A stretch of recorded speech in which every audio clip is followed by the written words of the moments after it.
Donc, dans le cadre de la gouvernance, dans le cadre de la gouvernance locale participative, nous avons eu aussi certaines fois d'évaluer l'action publique. Il y a Bafou, la place dans la salle et d'avoir accompagné justement l'évaluation de l'action publique. Aujourd'hui, nous allons justement parler de l'assainissement dans la ville de Kikwit.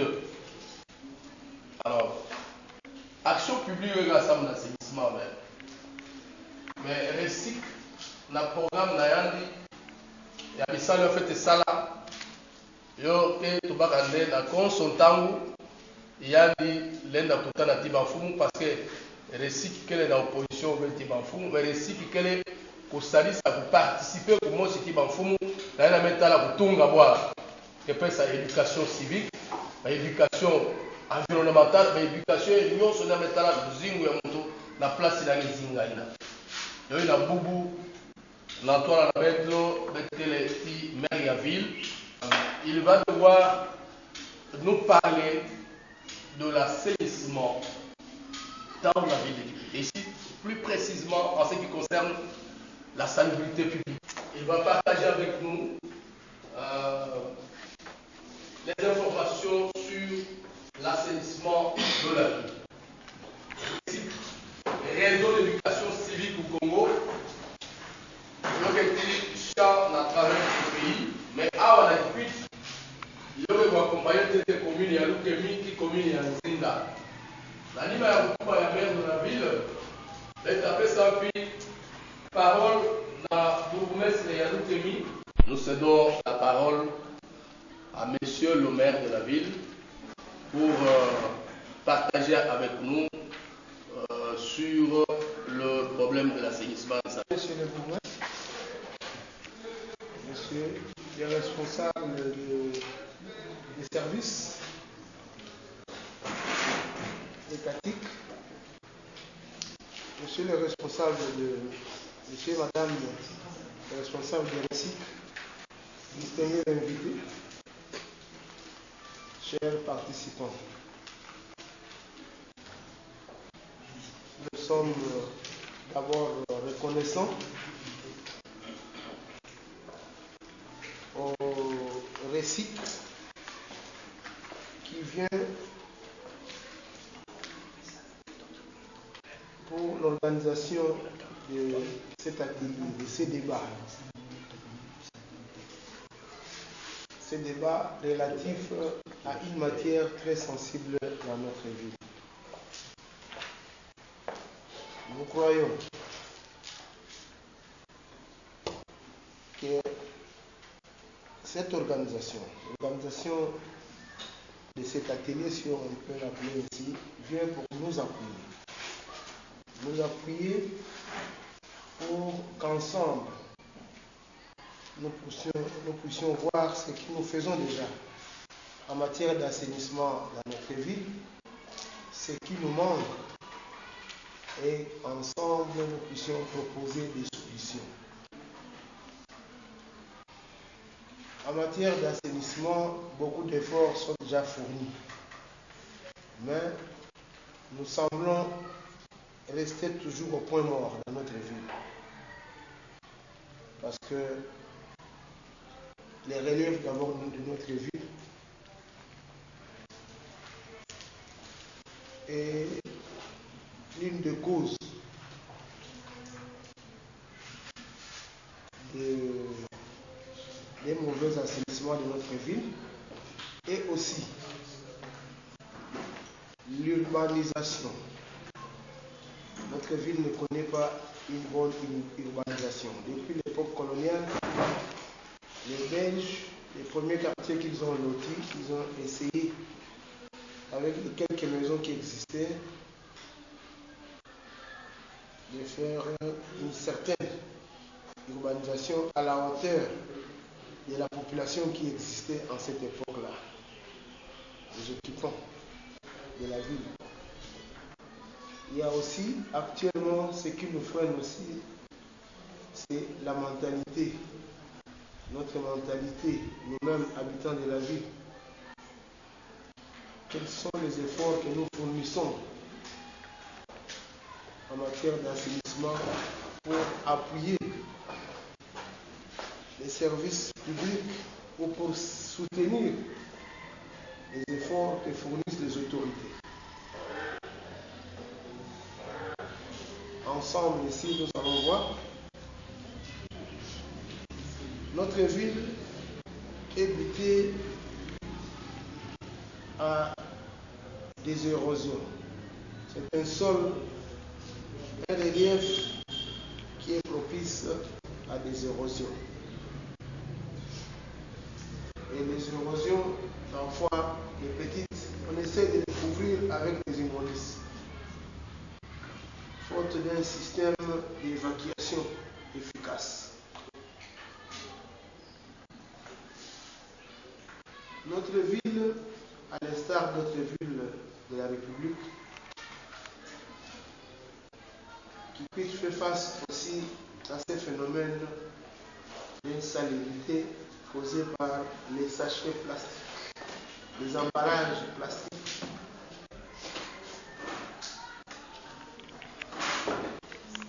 Notre ville, j'ai parlé de la mentalité, nous tous, quand nous nettoyons à l'intérieur de nos parcelles, où est-ce que nous mettons les déchets, les saletés que nous avons amassées? Souvent nous mettons ça devant nos maisons, dans les avenues. Les déchets ménagers, le Congo la Sasaka,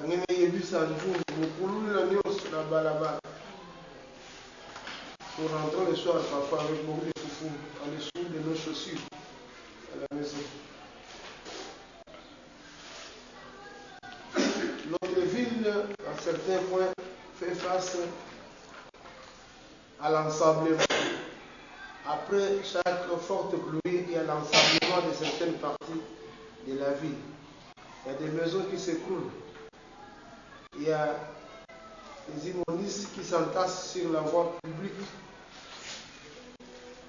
Et par manque de poubelles, même au centre de ville, les caniveaux sont devenus des dépotoirs. Voilà tant de problèmes qui font que notre ville croupit sous une insalubrité que je peux dire croissante, et le système d'assainissement, la ville n'est pas en mesure de Ici, bien sûr, on va beaucoup parler de la commune des Îles, mais la ville d'abord n'est pas en mesure, par manque de moyens, d'instaurer un système ou d'installer un système d'assainissement efficace. Merci beaucoup, monsieur le maire. Le dernier mois, j'avais signé un arrêté. Il y a une brigade d'assainissement qui existe. Nous l'avons créée, nous l'avons signé.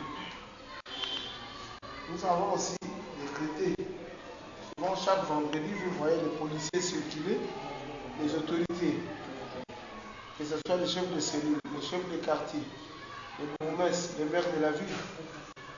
Chaque vendredi, nous circulons pour surveiller si au niveau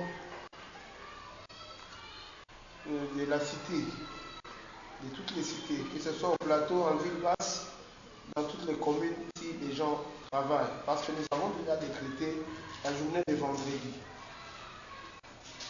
de 7h à 11h, réservée au salon. Les travaux d'assainissement dans la ville.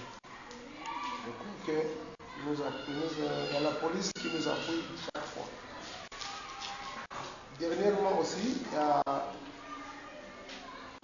2 semaines, je crois une semaine, oui, un peu plus d'une semaine, je venais de signer une convention avec une association sans but lucratif, une ASBEN, qui a demandé de prendre en charge l'assainissement de la ville basse, qui connaît l'ensablement après chaque pluie. Nous avons signé, nous devons chaque fois mettre des fonds à leur disposition pour qu'ils assainissent la ville basse, le centre commercial. Il y a des caniveaux qui sont toujours pleins, il y a les immondices et tout ça, on ne sait pas évacuer, mais nous avons promis de mettre à leur disposition des moyens pour louer chaque fois des véhicules pour évacuer. Les Indiens et les Libanais qui sont en ville, nous leur demandons de verser par mois, par magasin, 20 000 francs congolais. Cet argent est versé, sera toujours versé à cette OGD pour qu'ils aient les moyens de payer les personnels qui vont utiliser, de payer du carburant, du niveau des véhicules pour évacuer tout ça et payer aussi le matériel pour l'assainissement. Mais souvent, nous rencontrons la résistance. Vous me direz qu'en ville basse, il n'y a pas que les commerçants expatriés. J'ai parlé des Indiens et des Libanais. Il y a des expatriés aussi africains, des Ouest africains. Et il y a des commerçants, des opérateurs économiques locaux et nationaux. Pour ceux-là, les Africains, je sais que les Congolais sont aussi des Africains et les Congolais. Et j'ai parlé avec la Fédération des entreprises du Congo, ici locale, pour qu'eux puissent contacter ces gens-là et eux aussi puissent donner quelque chose. Parce que nous avons fait un budget d'au moins 1 500 000 francs congolais par mois pour qu'on arrive à faire le minimum. Nous ne savons pas si nous allons atteindre ces budgets. Ça, c'est le minimum. Nous avons dit si cet homme peut, avec son groupe, travailler 2 jours par semaine, le minimum, c'est 1 500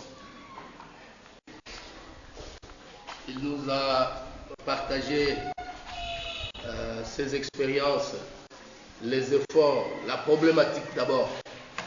Et il a fixé la problématique autour de l'assainissement. Et il nous a aussi partagé quelques pistes de solutions qu'ils ont déjà mis en place pour lutter contre l'insalubrité publique. Après que le maire de la ville ait donné ses impressions et ses orientations surtout, et des solutions par rapport à la thématique, maintenant nous invitons, je ne sais pas qui va commencer, qui a parlé, et c'est la bourgmestre de la commune de Nzinda, où elle, comme elle nous reçoit, elle va clôturer.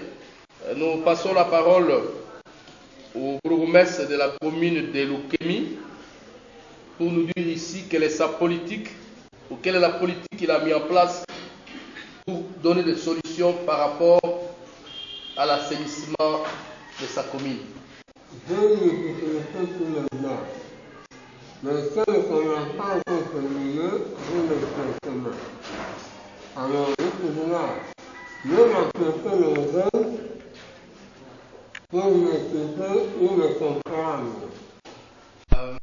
Et ils mettent en application l'arrêté du maire de la ville décrétant les salongos spéciales chaque vendredi. Donc l'exécution se fait à leur niveau. Ils sensibilisent la population et ils font exécuter, font appliquer cet arrêté pour que la population se mette réellement au travail chaque vendredi dans le cadre de la salubrité publique. Mais ils ont des difficultés surtout partout. Ils essayent d'affecter les gens. Au niveau de Pont-Kouilou, il y a une équipe de surveillance qui va. Et quand ça ne va pas, ils font appel à la police pour maintenir l'ordre. Mais ils ont des difficultés autour de caniveaux qui sont cassés et coupés. Et vous savez qu'à ce niveau-là, la commune est dépassée, elle n'a pas de moyens pour intervenir efficacement. En résumé, de ce côté-là, les salons se font chaque vendredi. Ils en ont le pouvoir de surveillance et d'applicabilité. Mais les difficultés, c'est là où il y a des cassures, où il y a des caniveaux coupés. Voilà un peu en résumé ce qu'il voulait dire. La parole.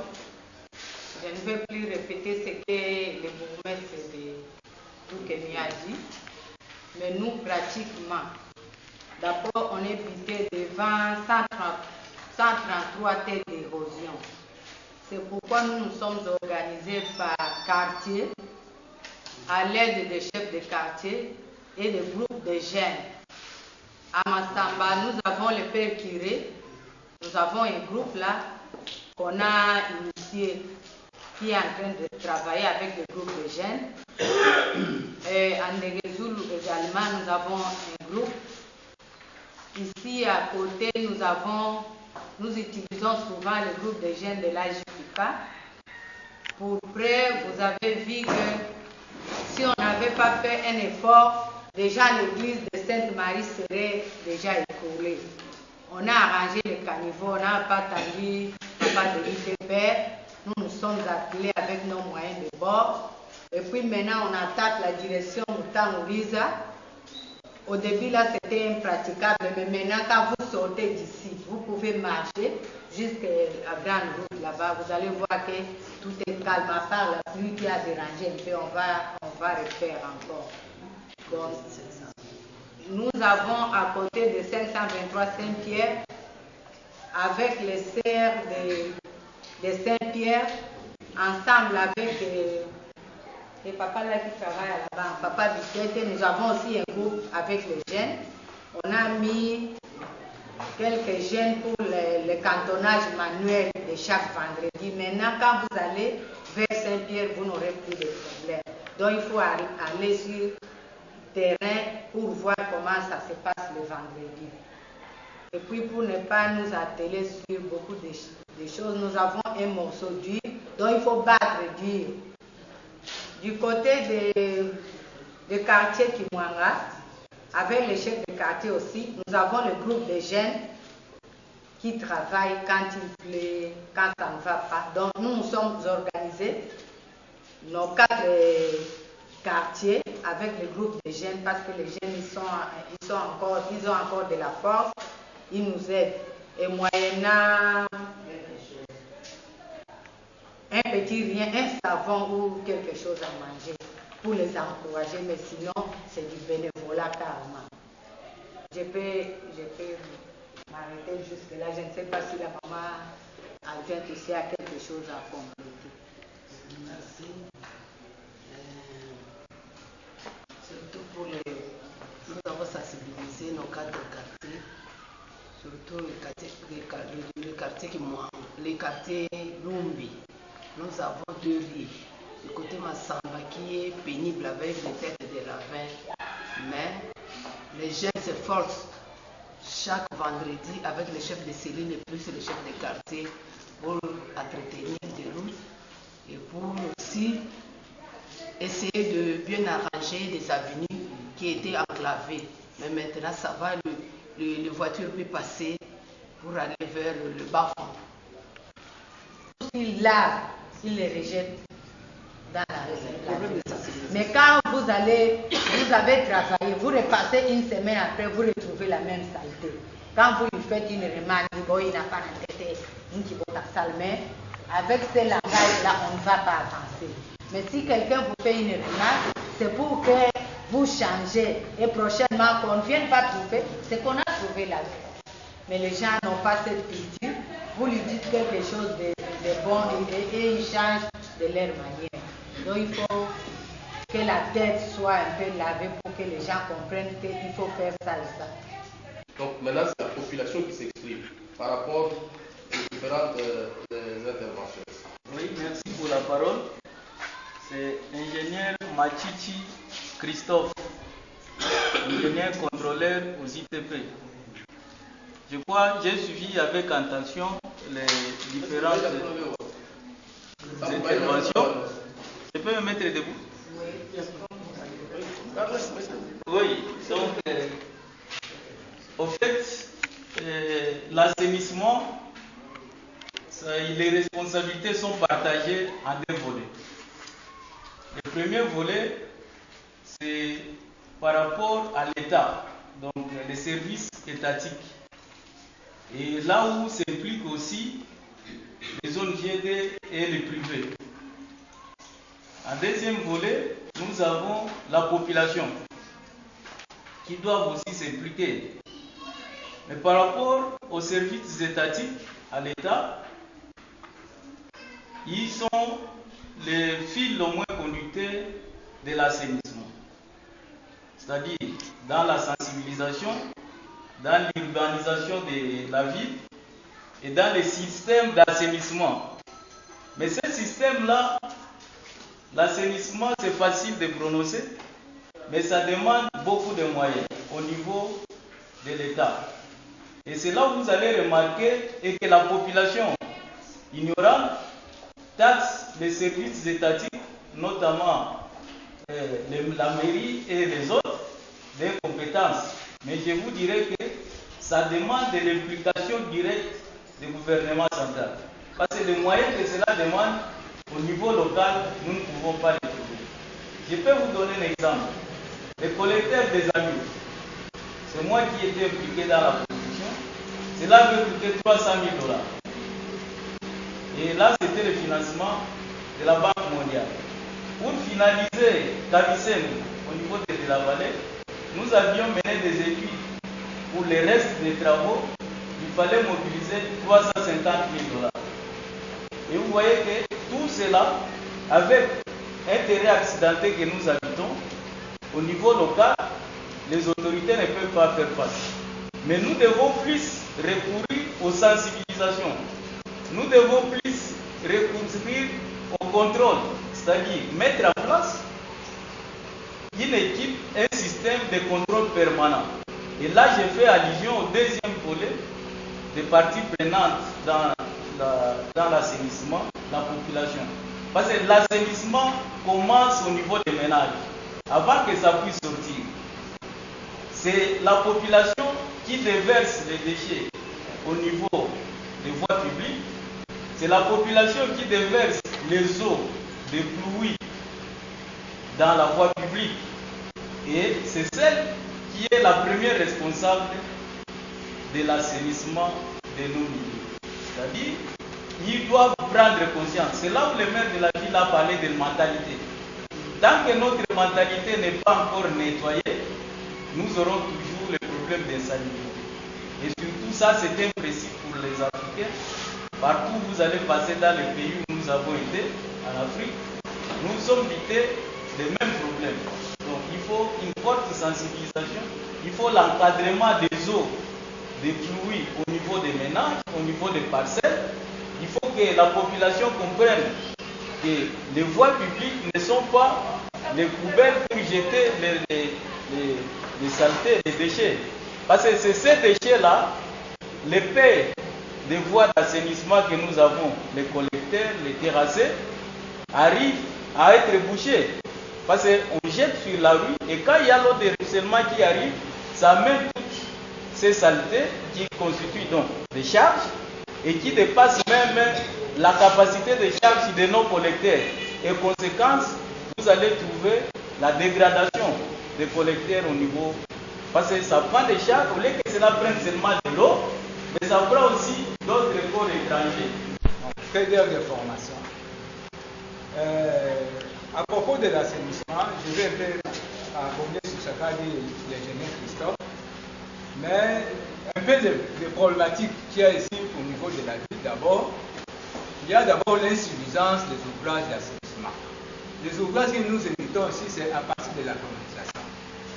La majorité, du moins 90% des ouvrages, ce sont les ouvrages que nous avons hérités à partir de la colonisation. Et cette charge-là, que devait recevoir cet ouvrage, ce n'est plus la charge d'aujourd'hui. Aujourd'hui, la ville a pris une grande extension.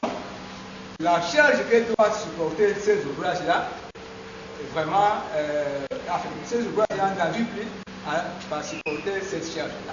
Et puis il y a aussi le deuxième volet, c'est le niveau de l'éducation de la population. Comment est-ce qu'on doit gérer les déchets? Et quelles sont les mesures que l'État, le gouvernement prend au niveau local? Puisqu'il y a certains, quand même, usagers qui ne peuvent pas entrer dans la ville, de peur que ça salisse la ville. Il y a certains quartiers qu'on ne peut pas admettre que, par exemple, les hommes aillent vendre de la chicoine. Au niveau, par exemple, des quartiers résidentiels là, au niveau du plateau là, comment est-ce qu'on peut permettre les gens venir vendre des arachides et jeter les épluchures comme ça, les emballages de manioc? Non, il y a certains quartiers où on doit faire nos gratas à certains usagers, par exemple. Je ne contredis pas M. Vicente, mais moi je pense que toutes les dispositions sont déjà prises par les autorités en place. Et ça ne suscite même pas de questions. Peut-être que je peux directement aller à une recommandation, parce que chaque vendredi, il y a un salon qui se fait dessus, nous voyons, mais que cela s'étend au niveau des avenues. Nous avons des chefs de rue.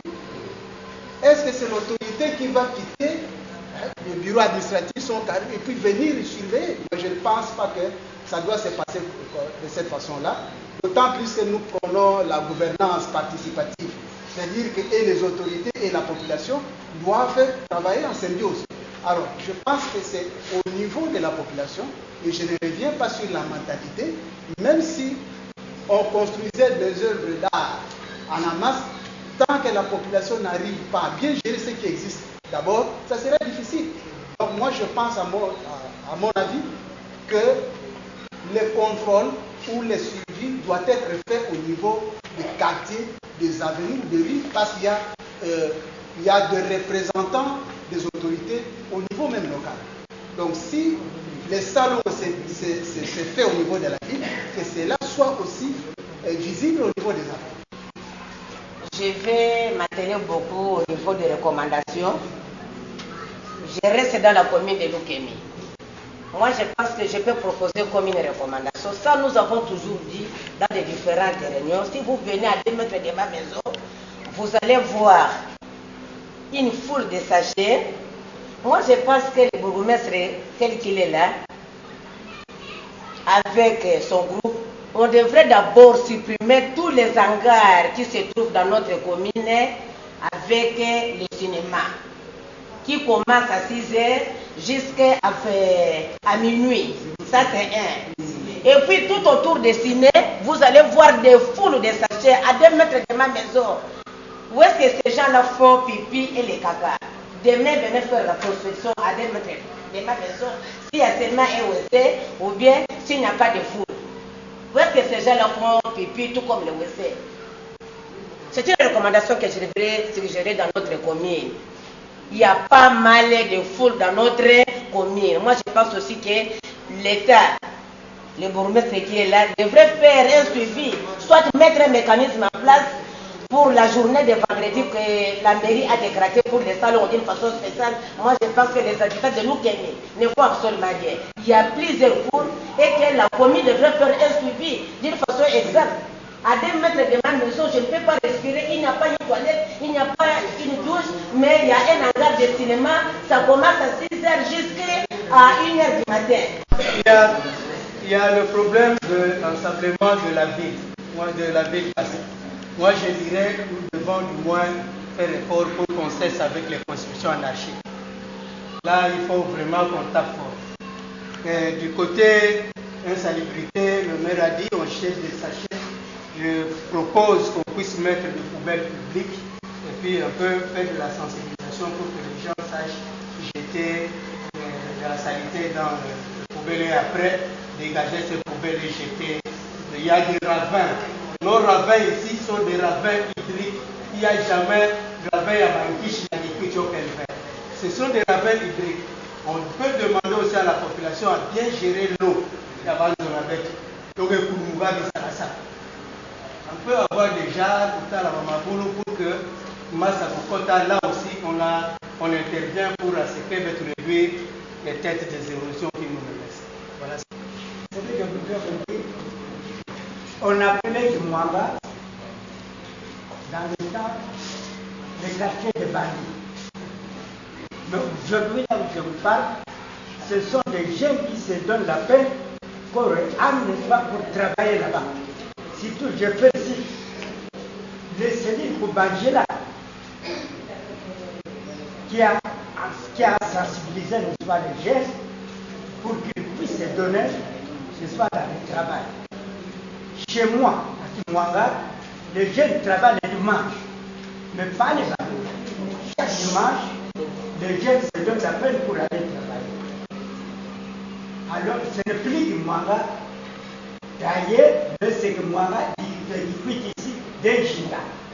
Il travaille maintenant. Ce n'est plus le câble noir, mais ce sont les jeunes de Tosa Ubika. Tosa Ubika. Alors, je suis en train de travailler avec ces jeunes. Je vous remercie. Merci beaucoup. Moi, je m'appelle Constant Malongi. Tu parles au nom de Krong ex-Bani. D'abord, il faut remercier Récic pour avoir pensé organiser une telle activité de si grande importance parce que l'environnement, aujourd'hui on parle d'environnement à travers le monde. Donc nous ne pouvons pas être en reste par rapport à ce qui se dit dans le monde. Je me réjouis parce que je viens de passer pratiquement 2 ans à Kinshasa. J'ai vu l'expérience de Kinshasa. Un jour, j'étais dans un hôtel. On m'a dit, le maire de la ville est passé, Apocalypse Amassina. Ah, j'ai dit, malheureusement, je suis sauté, je l'ai manqué. Et sinon, on allait peut-être échanger avec lui par rapport à ce qui se passe à Kinshasa. Le gouvernement a pris des responsabilités. Je pense que ceux qui ont fait Kinshasa les 2 dernières années ont vu ce qui s'est fait sur le boulevard Lumumba, sur le boulevard du 30 juin, le poids lourd et consorts. Il y a des ONG qui s'occupent de l'assainissement de ces boulevards-là. Et avec l'appui de l'hôtel de ville, comme du gouvernement. Ma contribution est que, est-ce qu'on ne peut pas se servir de ces outils-là qui ont déjà été étoffés et qu'on soumet à la ville? La ville, c'est ça, vous en avez aussi. Pour que la population s'en approprie à travers les bourgmestres, le chef de quartier, le chef de rue et consorts. Parce que le problème de la ville de Kikwit, si on ne fait pas attention, certains coins, certains quartiers de la ville de Kikwit vont s'effacer comme ça s'efface déjà. Merci, ingénieur contraire sur les voies publiques en travers de la Kikwit. J'appuie surtout l'idée par la fontaine de la résidence. On a construit une fontaine. Et cette fontaine a des tuyaux juste au niveau du caniveau. On a cassé, il n'y a plus de blocs. L'eau vient et ça commence à traverser et ça pose des trous. Mais les jeunes se forcent pour essayer un peu d'aménager. Il y a encore l'avenue qui me voit menacée juste en face des sols, avec non moins de morts, Pongaki.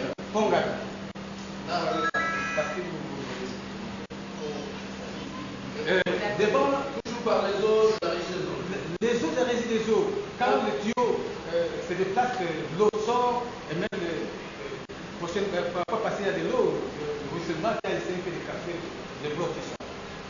Il y a aussi l'avenir qui me pointe là. Cet avenir a été menacé, mais avec nos moyens de bord, nous avions acheté des sacs, on a essayé un peu d'arranger. Mais plus bas là-bas, ça ne va pas vite au niveau des restes là-bas. Pourquoi cela? Parce qu'il y a certaines avenues qui sont rétrécies.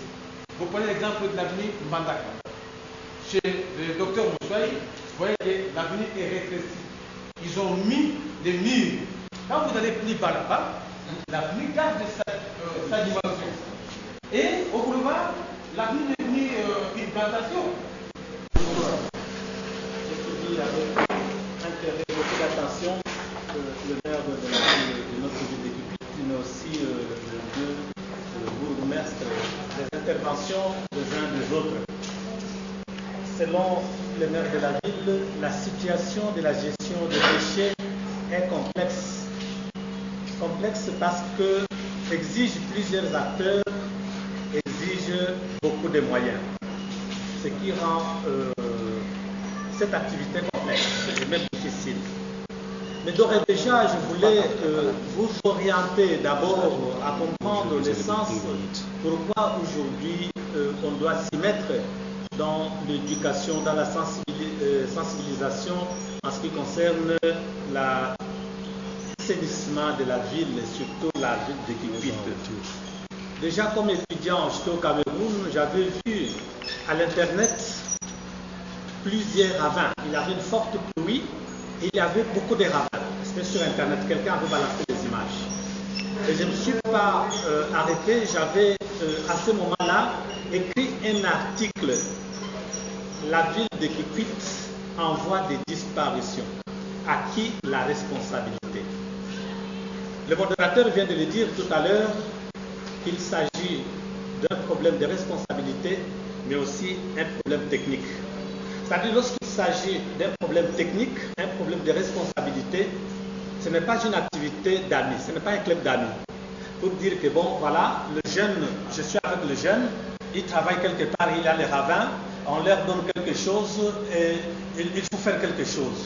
Mais il ne s'agit pas d'un club d'amis, il ne s'agit pas d'une amitié, mais il s'agit d'une situation de vie ou de mort. Les problèmes de l'environnement, les problèmes de l'assainissement de la ville et surtout de la ville d'Équipite, mais comme toute autre ville du monde, c'est une question de responsabilité. La responsabilité d'abord de quel acteur? C'est là où je commence par donner des orientations. D'abord, la responsabilité de l'homme.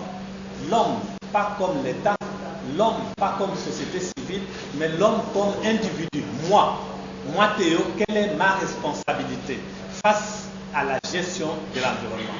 Parce que nous vivons grâce à tout ce que nous mangeons. Nous vivons grâce à tout ce que nous vivons. Mais nous vivons encore mieux grâce à la façon dont nous gérons notre espace de vie. Donc, la première des solutions serait d'abord amener l'homme à comprendre que gérer l'environnement, assainir son espace de vie, c'est une question de vie ou de montée de l'État.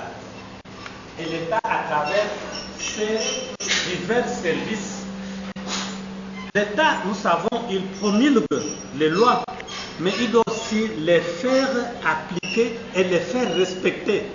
Il ne s'agit pas seulement d'élaborer des lois et dire, bon, nous avons déjà une telle loi. Et moi, je vous dirais qu'il y a ce que nous appelons la Constitution déjà, parce que l'assainissement de la ville d'Équipite, comme dans toutes les autres villes, il a également ajouté pour qu'il y ait un véritable milieu assaini, il faut que cette ville-là ait une vision claire dans cette matière d'environnement, une vision claire, un programme qui est élaboré et aussi un plan d'urbanisation qui accompagne la gestion de la ville. Donc lorsque tout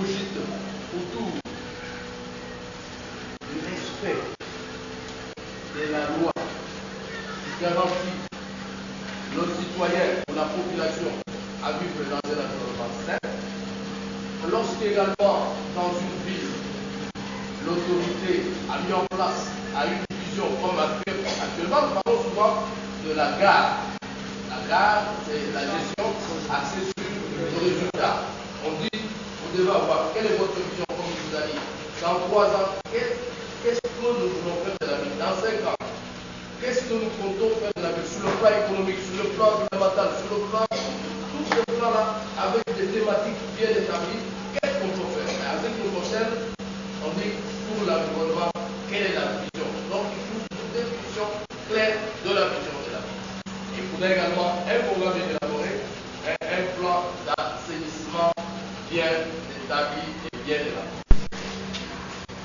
Monsieur le maire, mesdames et messieurs le bourgmestre, messieurs l'expert, chers participants, vraiment, qu'est-ce que dit inantima? Parce que dans le monde actuel,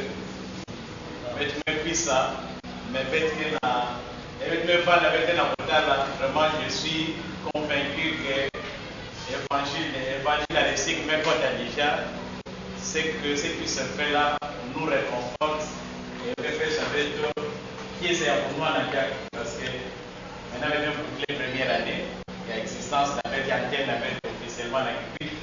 Et même ça, une année après, et nous sentons que ça va, ça évolue. C'est vrai qu'il y a des défis, qu'il va falloir avoir moyen qu'elle. Mais déjà, il y a avec mes troupes à Awa, déjà, il y a fait ça avec et nous allons responsabiliser l'antenne République. Au nom, il y a moins autonomie à Bokena, parce que Bokena et la synergie à Bokena, la mairie, la commune, il y a pour envisager un projet, il y a éducation, parce que le 4e niveau, c'est la société civile. Et la société civile, en entre autres, qui doit continuer ce travail. Il y a sensibilisation, il y a plaidoyer, il y a mobilisation. Si vers le Moussala, moi, projet, Betty avec you, Betty Tala n'est pas Kinshasa, qu'on a corrigé qu'elle est Betty pour tout la value, mais pour s'approprier, que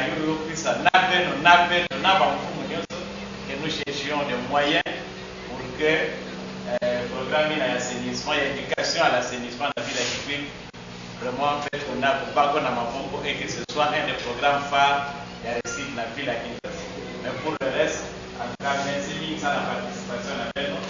Nous allons témoigner à lui. Parce que vraiment, on est émerveillé. D'abord, le maire lui-même s'est mobilisé facilement. L'expert était là quand on l'a appelé au téléphone hier. Il s'est disponibilisé, le bourgmestre. Et Manissa Navel, on va faire l'évaluation. Il y a Maya Seni. Il y a quelqu'un pour évaluer l'enrôlement de la ville à Kikwi. C'est une activité de l'expression populaire masse dans le Kémi. Et ça sera la dernière activité à celui de pendant il y a un Kikwi dans la base. Pendant ces jours, on a 20 ans. Et il y a beaucoup de faire des métiers et peut-être base pour nous et puis na malanima soit na Kinshasa soit à Ouattara soit ailleurs. Merci beaucoup.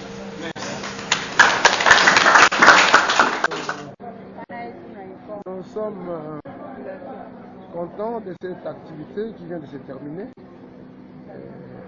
Le RESIC a organisé un atelier de réflexion sur le problème d'assainissement dans la ville de Kikwi.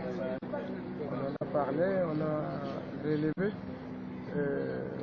tous les problèmes et tous les défis à relever aussi. Nous croyons que nous allons appliquer toutes les recommandations. Nous savons comment notre ville a un problème d'assainissement, de saleté, les déchets, le bouchage des caniveaux, les érosions et tout ça. Et il y a eu des recommandations.